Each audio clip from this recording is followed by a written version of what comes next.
Okay, thank you, Danny, for the introduction. So first, I'm going to start off this talk by introducing protein complexes and the experimental data collection behind this project, and also go into the results. And so after I've kind of framed how the whole thing worked, basically the public-facing side of this project to discover protein complexes conserved about plants, I'm going to go into the more methodological details of how I used orthology and outside evolutionary information to improve protein identification by mass spectrometry.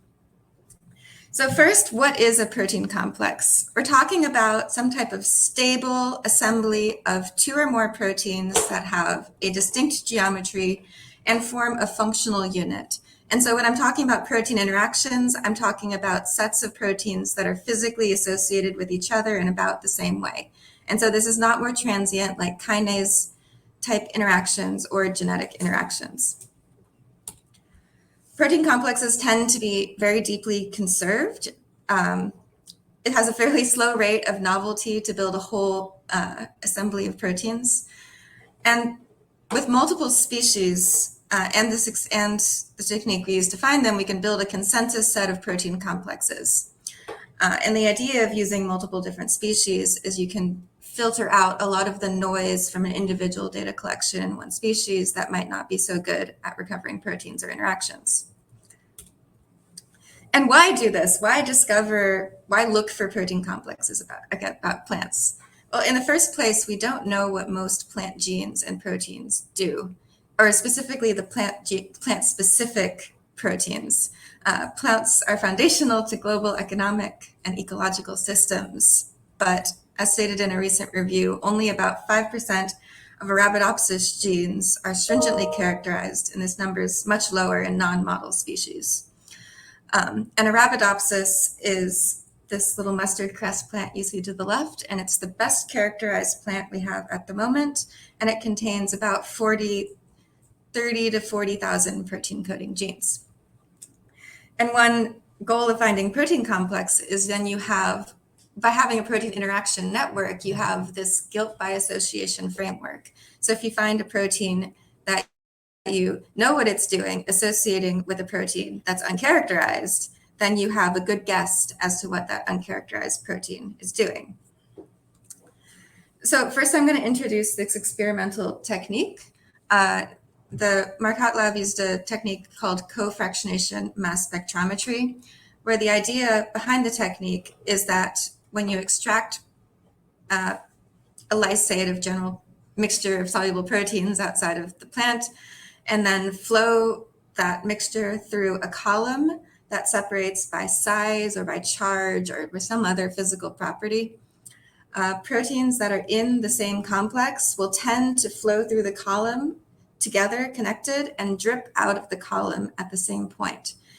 And so proteins and complexes will co-migrate through the column, drip out, and then by looking at profiles of where proteins elute from the column, you can find sets of proteins that are always consistently found together and use that to reconstruct protein complexes. A reason why this technique is really useful for plants is that first, no affinity tags. It's very hard to make individual mutants of plants. It's a multi-month process per gene. And that's just in Arabidopsis. In plants like wheat, it can take up to 2 years to get a tagged line for a particular gene. And so that's not going to work if you want to have a whole proteome assay. So no affinity tags, no antibodies, which are very rare for plant-specific proteins. And this can be applied to any sample and any organism and any tissue. Because whatever you can grind up and extract out proteins from, you can flow that across a column. So I'm going to go kind of an example of what the data kind of starts to look like. We're doing, again, is deriving stable complexes from sets of proteins consistently found together. So say this is your protein gradient, you're detecting this complex comes out larger, this one comes out smaller. And then what we observe is the proteomic detection of each protein. And so you'll see that these elution profiles are internally consistent within the complexes. And what we have here is a point of evidence, a feature behind that there might be a protein complex ABC that exists, and there might be a protein complex DE. So now I'm going to demonstrate with some real data, looking at the behaviors of some members of the proteasome complex and the CCT chaperonin complex. And these are each composed of multiple different proteins from multiple different genes. So first, this is a size separation of Arabidopsis sprout lysate. And if we plot where the proteins that make up the proteasome and the ones that make up the CCT chaperonin, you can see that they're internally consistent within the complex, signifying that that complex is all going through the column and falling out at the same point. A big power behind this technique is to use multiple orthogonal separations, such as an ionic separation. And so this goes by charge. And so you can see the profile is different, but still internally consistent. And then applying a different type of ionic separation to a different tissue sample from seed lysate, we once again get another internally consistent and distinctive thing. And so you can see with this, we're building up a profile of what it means to be a member of the proteasome or the CCT chaperonin in our data.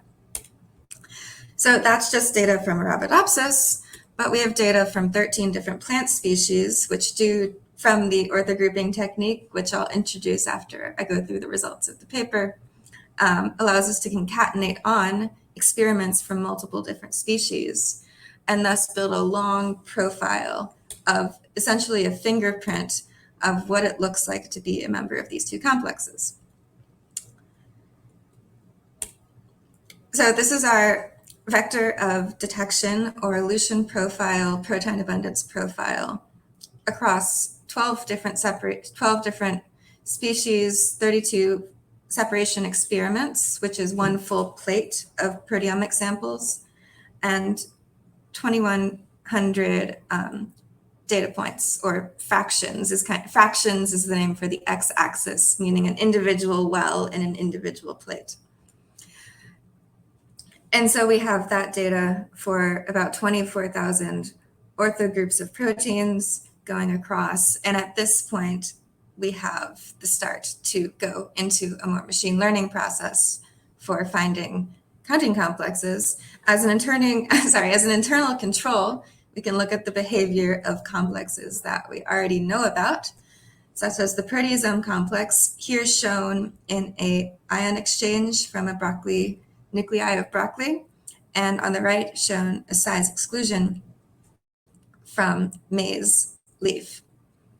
And so you can see that they're internally consistent for a different complex like EAF2B, also internally consistent. And so these are our internal positive controls and the things that will serve as the gold standard in the machine learning for detecting new sets of co-occurring proteins.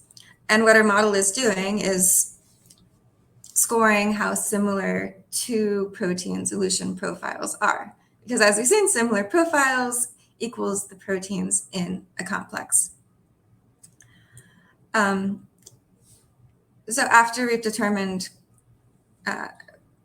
complexes, we can also go back and do a physical kind of double check using this biochemical technique called protein cross-linking. And in cross-linking, there's this little chemical modifier that can connect, for example, lysines in spatially close amino acids on different proteins. And then this can be detected within the mass spectrometer.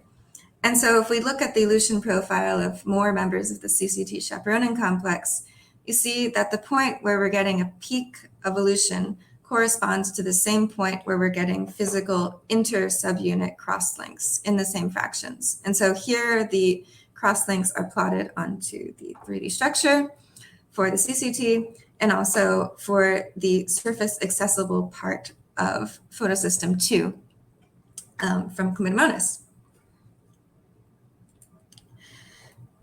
So with all that data and our big matrix of protein detections across species, we're able to build this set of protein complexes that we consider to be conserved across plants. And so zooming in to just show what this data layout means, we have 60S ribosome clustering here in two more stringent cutoffs of this hierarchical clustering, and then the 40S ribosome over here. And then if you look at a slightly lower down the tree of this cut hierarchical tree, you can see a larger cluster containing the 80S ribosome. And so this is kind of a hierarchical view of protein complexes. And what I was finding was that there was no single cutoff that was really good for capturing. And so you want to choose a score threshold and choose a clustering cutoff, but there was nothing that was capturing all different types of information. So one clustering would get the 60S, one clustering would get just the whole 80S, and also there's a lot of variation in the noisiness of individual protein elutions. And so I found this hierarchical way of looking at these different clustering cutoffs was really nice. We see most of the conserved eukaryotic abundant proteins that you would expect to see, like the TRAP complex, the COG complex, and things like that. But everything, and that's pretty much everything covered in green, is stuff that was already known. However, everything colored in yellow is a novel associator with a known complex or part of a completely new complex, which was very exciting to see. I also highlighted here genes that I was calling uncharacterized in plants. And this is always a bit of a hard thing to do. Like, how do you call a plant, how do you call a protein uncharacterized? And so I called it uncharacterized if in UniProt and in the Arabidopsis resource, there was no annotation whatever beyond the gene name, or maybe like a very high level Go term. And so we see that there are things that are missing in the transfer of functional information between, for example, humans and plants. So if we look at the COG complex, which is a very conserved protein complex, and you expect to see it across plants, many of the subunit members came up as uncharacterized proteins. However, they're actually definitely orthologs of the COG complex. So for the validation experiments, there's this general idea that members of the same protein complex will cause the same phenotype when those genes are disrupted. And so one way that multiple protein complexes were discovered through history is the observation that there were two different mutant lines that both cause the same phenotype. And so by this idea, it's not just the malfunction of those two proteins individually that is causing that phenotype. It's the malfunction of the protein complex composed of A and B leading to the phenotype. And so this was beyond the cross-linking experiments. This was a way of validating the individual predictions. So for this new complex, VDAC2 and 3-beta-HSD1, we were able to predict a novel phenotype from the protein interaction. And so first, to orient you to this is what a wild type or normal or unmessed with Arabidopsis stem looks like, and I've laid it on its side. So you have this stem, and it's lined with these seed pods called calyx. And if you zoom in on the seed pods, they kind of look like this, and it's got rows of like 20 or 30 seeds in each seed pod. This protein here, VDAC2 knockout, was known to cause, it's called a fertility defect, which is that the plant has really big issues making seed pods. And if it can even make a seed pod, there doesn't tend to be seeds in it. And so we found that highly associating with 3-beta-HSD and ordered a knockout line of that, and we're able to predict a phenocopy of this VDAC2 phenotype with a little more dynamic range. Some plants that looked pretty much exactly like VDAC2, and other plants that started off looking like VDAC2 with their fertility defect, but were able to kind of like get over it and recover later on. And so this was a very satisfying to see. Another satisfying thing is that these two proteins, these VDACs and this 3-beta-HSD, are also present in humans and conserved across eukaryotes. And so we now have a prior prediction that there will also be a complex of these two proteins in humans, but discovered from plant data. Another highlight to show the benefit of collecting large amounts of data to capture rare events.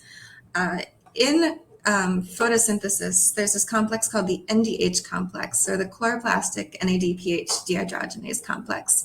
And the issue with studying it is very low abundance. And so it's estimated to be 1 in 1,000 to 1 in 10,000 fold lower expression than photosystem 1 and photosystem 2, which are very high abundance. So it's quite hard to study.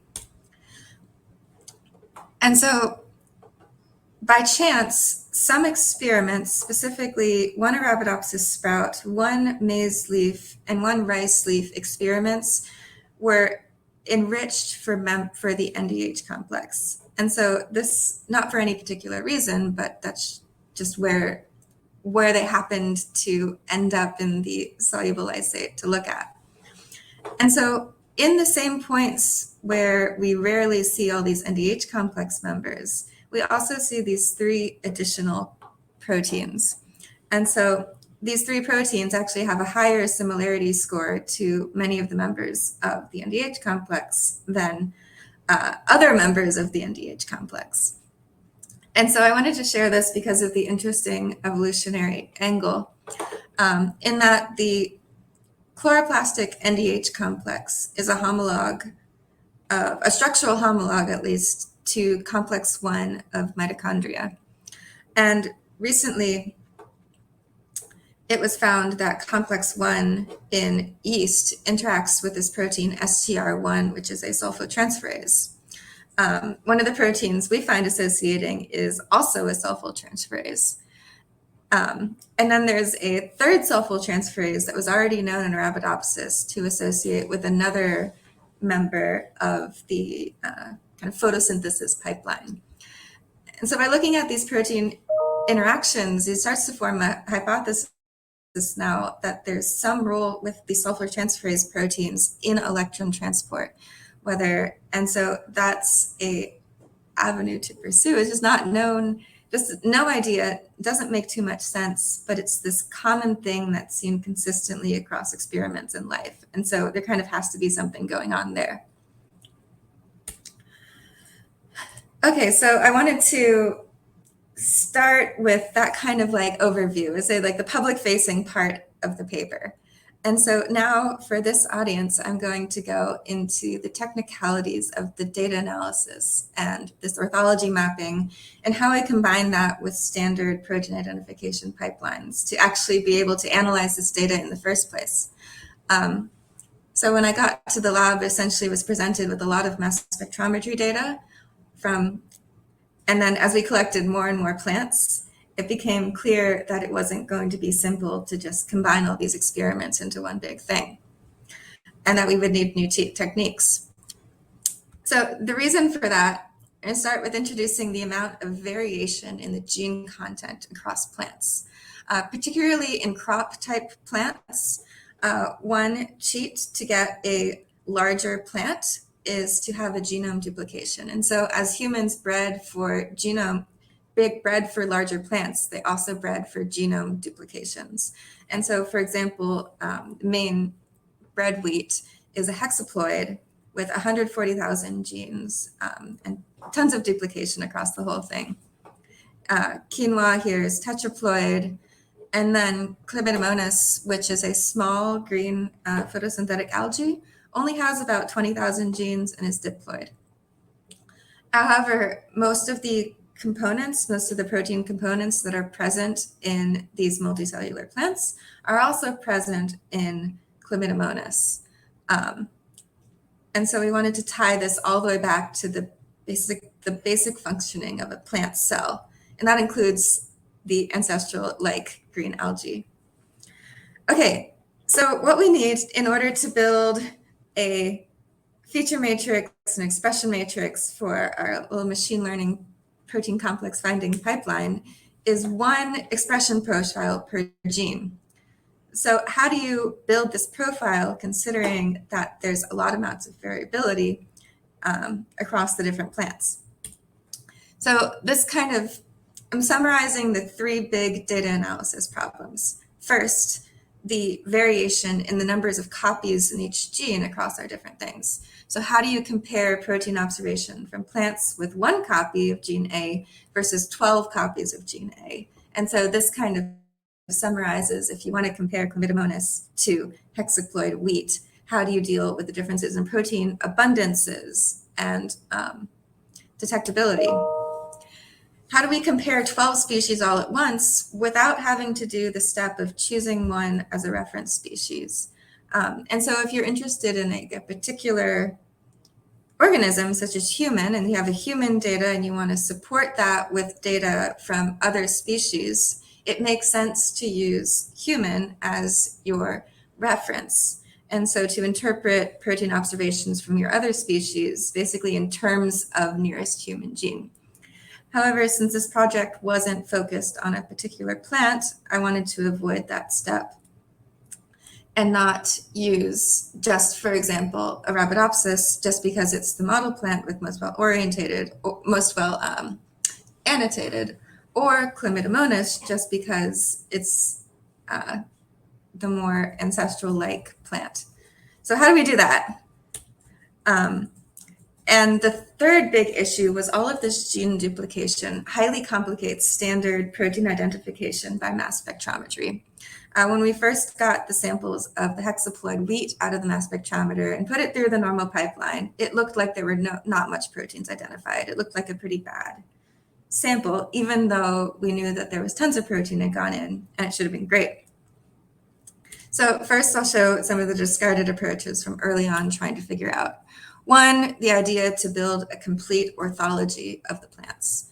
And so if 13 different species, and you can imagine a network connecting all of the related genes and paralogs and duplications across all of these different plants. And so one, that's a little hard to do, but the other thing is that as we were building out the species set, we needed flexibility to add new species and samples without having to constantly rewrite the orthology. Because when you determine a whole orthology at once, you need to have the set of species you want all ready to go. Choosing Arabidopsis as a reference species and integrating by this common key. Because one, you'd miss things that weren't present in Arabidopsis, even though it's the model plant, as it only has 30,000 genes and not too much duplication, it's kind of weird for a plant. And so it's the model of plants, but it's also kind of a strange plant. And so we didn't want to be stuck to Arabidopsis things. And also, what if Arabidopsis itself has duplications that aren't present in other lineages? So there's 3 versions of Arabidopsis and then 1 version in the other. How do you choose which Arabidopsis gene you use as your reference? You would end up kind of splitting out your data. And none of these things solved the protein identification problem with the peptide identifications coming out of the mass spectrometer, which I'm going to introduce now. However, what did solve all of our problems was this orthogrouping strategy, which is the idea of sorting each organism's protein sequences into these predetermined orthogroups. And so a predetermined orthogroup I took from the EGNOG orthology database of HMMs of groups of related proteins at the plant level. And so ideally, even though this isn't perfect, each of those groups would correspond to one gene in the ancestral plant prior to the diversification of green algae. And so we have our HMM profiles, and we have all of our proteins from the whole whole proteomes of the different species. And you can see that multiple proteins, such as 3 from wheat and 1 from Chlamydomonas, can match orthogroup A. And so now that things are in orthogroups, you have a common key to tie protein identifications across your different species, and you don't need to have chosen a reference species. And And this is also the basis of a partial solution of the polyploid protein identification problem, which I'm going to introduce now. And so this is a tree showing the history of whole genome duplications in a variety of economically important plants. And you can see how many times over human history there's been these duplications as people say, wow, this cotton plant is huge, let's go for that. And if you expand out the tree to if you include non-crop plants, there's many fewer events of duplication, except in the lineage of ferns, which are just crazy and highly duplicated. And then there's also plants like Selaginella, which have just never apparently shown any duplication ever. And so there's just so much variability and so much tolerance for different varying levels of proteins across plants. How do they deal with that? They seem to be doing fine. So initially we're identifying way fewer peptides than expected. And so I'm going to set up how proteins are identified in proteomics. So we start with two proteins, whole proteins here, protein A and B. The first step is to chop these proteins into peptides using an enzyme such as trypsin. And then you take these proteins, ionize them, and you fly them through a mass spectrometer. And using properties of size and charge and further fragmentation into even smaller peptides, you can identify the protein sequence of each peptide that goes into the machine. And so say you identify peptides with these sequences on the mass spectrometer, it's a pretty easy solution to say, okay, what proteins are in this sample? Oh, these blue ones, they specifically go with protein A, it has to be there. Same thing with protein B. But if we consider wheat with its ridiculous and extensive history of genome duplications, 140,000 genes, hexaploid, there's tons of situations like this where you have very, very, very similar versions of the different proteins, where there's some amino acid level variation, but relatively few peptides, or short protein sequences that uniquely map to one of these versions of protein A. And so if you try and approach this with the standard basically inference setup of protein detection, where you want to say, okay, based on the number of peptides you see from the different proteins, which protein is most likely present in the sample, you get essentially random identifications. And so I was running it multiple times with a little noise and just getting all different types of paralogs coming out as the identified protein. And so that was clearly not working. And so the idea of quantifying specific proteins when peptides are shared between multiple proteins is a complex inference problem in proteomics, and you essentially do what works to get the protein identifications you need, but things are always lost in the process. And so you can see, looking at proteins A, B, C, D, if you identify the red one or the green one, you know that something is in here, but you identify the gray one. Okay, you've identified now this gray peptide 0 here, AAFN. Do you say, okay, well, we definitely know that A was in the sample, but do you know for sure that B and C weren't in the sample? Or D, when you have this complex tracking of peptides across multiple things. And so there's a few different approaches to standard protein inference in mass spectrometry. One, and the kind of the nicest and simplest way to do, is to, when you have a peptide that matches two different proteins, you just discard that peptide and don't worry about it. So this is the idea of only using peptides that uniquely identify a protein. And that's clearly not working in the polyploid and duplicated plant proteins. Another thing you can do is split the detection of this peptide Y2 to the different proteins that it comes from, split it into two based on how much is seen. And the other one, which is pretty much the standard now, is assigned to protein groups, which are inferred on the fly.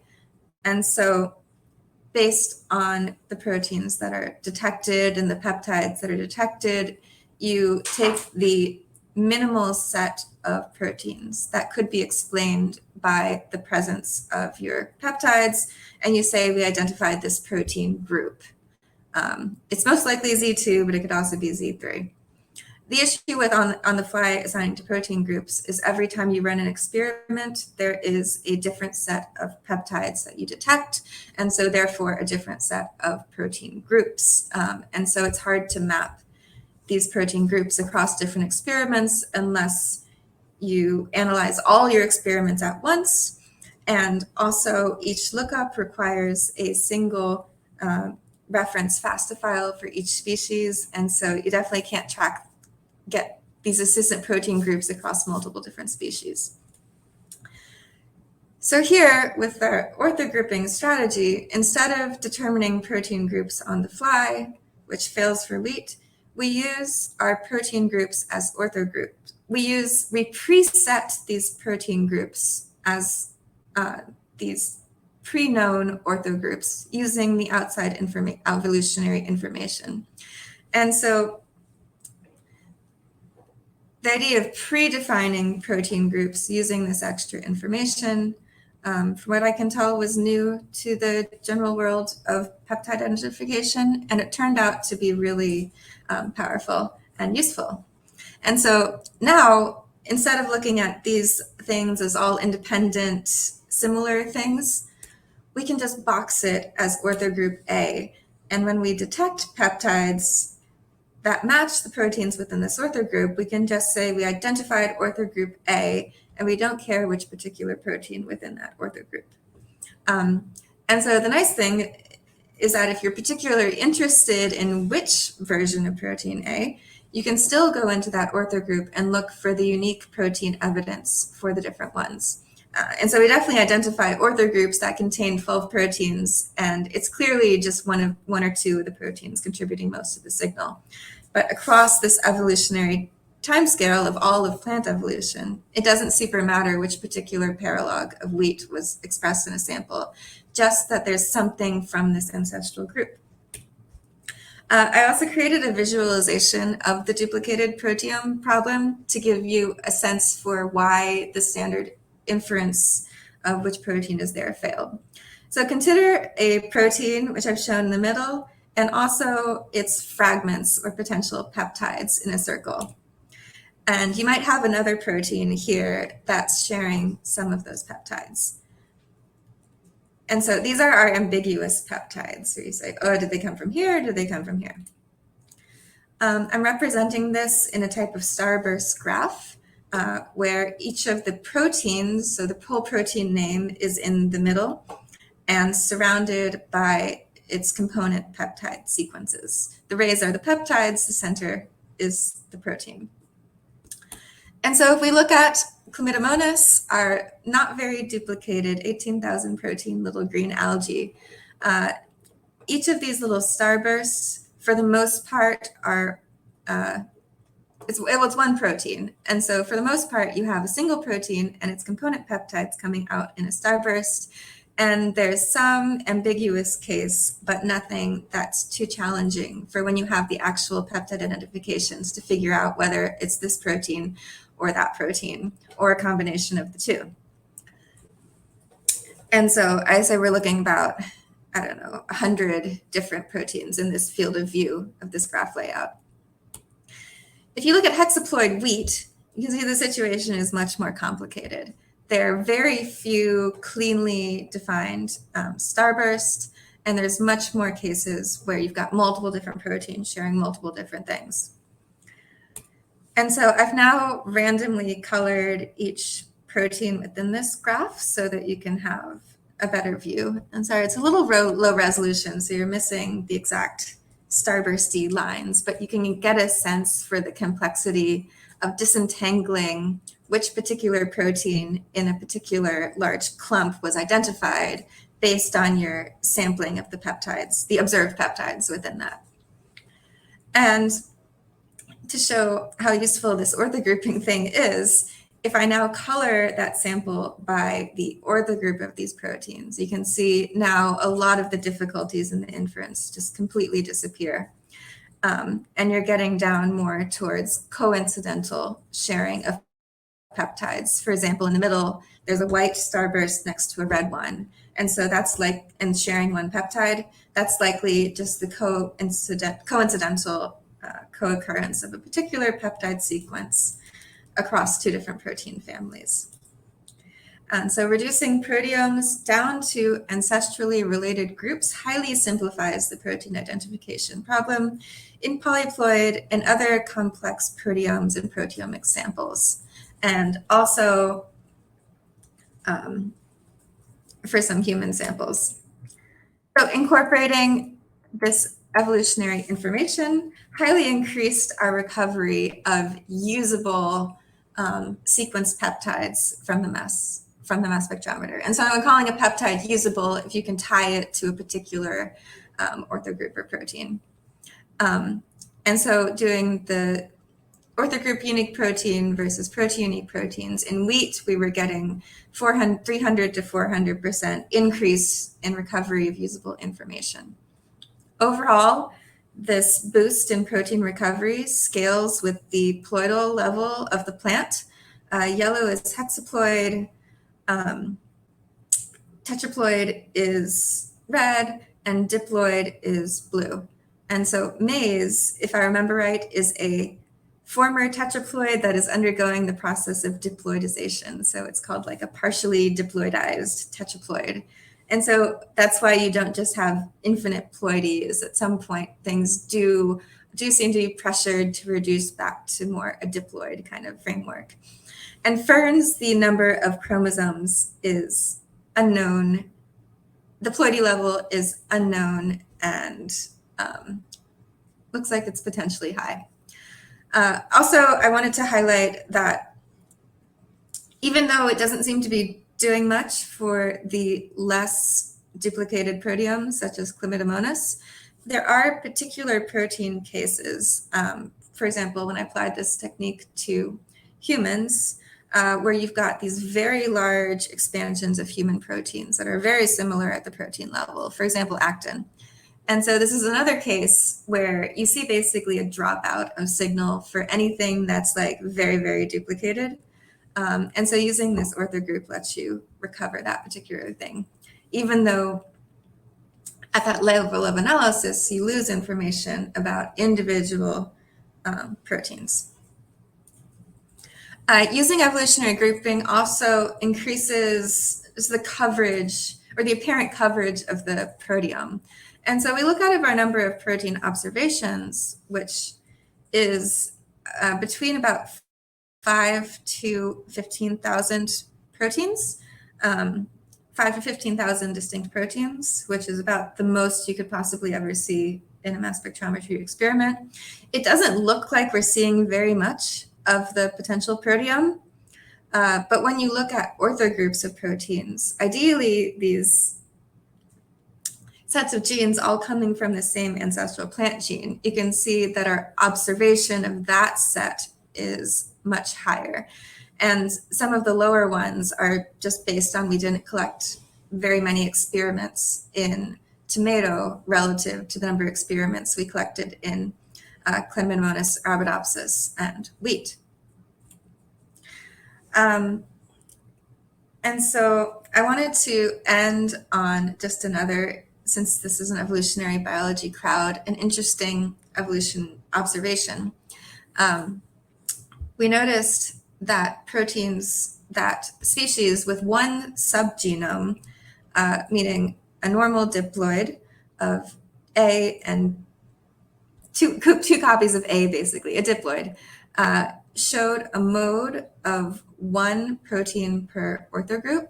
So essentially, even though these species have had these expansions and orthogroups and whole genome duplications, as it goes as it reduces its genome size, or not reduces, but as it loses stuff and the genome is reduced over time, you tend to keep about 1 copy of everything that was in the ancestral plant. And not everything, but about 1, get down to about 1 copy of this like base set. And then in plants that have 2 subgenomes, such as quinoa, which is tetraploid, and this quinoa, okay, skipping spike moss from now, but quinoa, you see from each of the subgenomes here, genome A and B are contributing 1 gene from this like kind of set. And also, interestingly, when we plotted spike moss here, we're kind of surprised to see that there is this mode of 2 proteins per orthogroup. But looking into it more specifically, we found that when the spikenome genome was published, it was actually a hybrid offspring of 2 very similar lines of spike moss. And so the suspicion for why that particular spike moss was chosen to be sequenced was because it was very like robust and vigorous, probably because it was having hybrid vigor from this having 2 different parent strains. And then finally in wheat with its 3 subgenomes, we see 3 proteins per orthogroup. And then fern with its unknown number of chromosomes and weird history of duplication, there's just no pattern apparent whatsoever. So ferns are still a mystery. There's a lot of work going on in polyploid analysis of ferns. It said that for like someone tweeted recently, it's like for every rule in biology, it's broken by some fern somewhere. And so I think that's important to consider.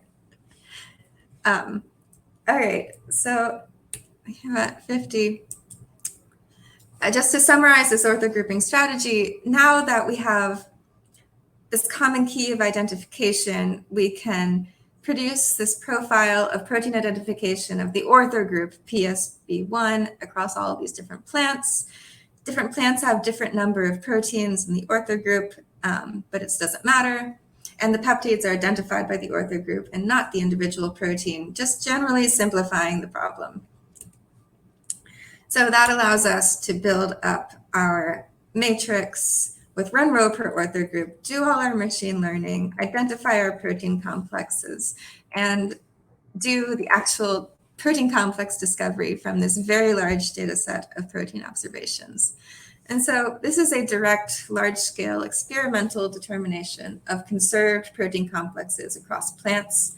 There is a new framework for high ploidy proteomics, and also for comparative proteomics across different plants, across multiple different plants, or across multiple different species. It also dredged up a lot of new biological systems for investigation. This is online a few different places. First is the paper. We also published an experimental protocol and also a computational Nextfo pipeline that simplifies the inference of the protein interactions and complexes out of these big elution profile matrices. There's also a website for downloading data and searching some interactions. And also recently, the interactions for at least Arabidopsis were incorporated into the BioGrid interaction database. And so that's another kind of complicating factor, is that databases that collate protein interactions, they're definitely not set up to collate orthogroups of interactions. It's really all at the individual protein level. And this isn't. So it's a little complicated to work with the data, but the power is worth it for me. This was all done when I was a grad student at UT Austin in the Marcotte Lab, and also with collaborators at UC Davis and UNIS, supported by NIH, NSF, and the Welch Foundation. And so this is my co-author, Ophelia, who was the main experimental lead on the process, on the project, and I was the more computational person. Thank you, and Thank you, seminar. So we have a few minutes for questions, and you can either raise your hand electronically, and Seth will bring you up on the stage to ask your question orally, or you can type questions into the Q&A. And to get the ball rolling, I have a couple of questions for you. One of them is, my understanding is that you've got these highly duplicated genomes. And so you have this problem of how do you deal with the fact that you've got many proteins with identical or very similar peptides. And you solve that problem. Do you have a problem finding duplicated complexes if there are duplicated complexes? Duplicated, oh, yeah. So if a complex, say there was a proteasome that duplicated and subfunctionalized into two different kind of proteasomes, since the time where we determined the orthogroups. Yeah, I'm not You sure the wouldn't be able to proteasome tell. is the best example of that, Well, but yes, that idea. That was the first complex I thought of, yeah. But yeah, you couldn't distinguish that without breaking it down into the higher level of orthogroup. So, and is that something you can do that you Yeah. haven't gotten to, or have you found any duplicated complexes, or? No, I have not looked for them. Well, because as to you do on a dull Friday night. Yeah, as you move higher into the tree, so say as you move higher up, so I'm only going to look at monocots, you have then less data to work with. And so the fewer species, the less strong the predictions will be. Do you see evidence of complexes that are orthologous either within the plants or across plants and animals, say, or plants and fungi? So you can see evidence of homologous proteins forming the complexes, but the complexes have actually adopted very different functions. Yes. So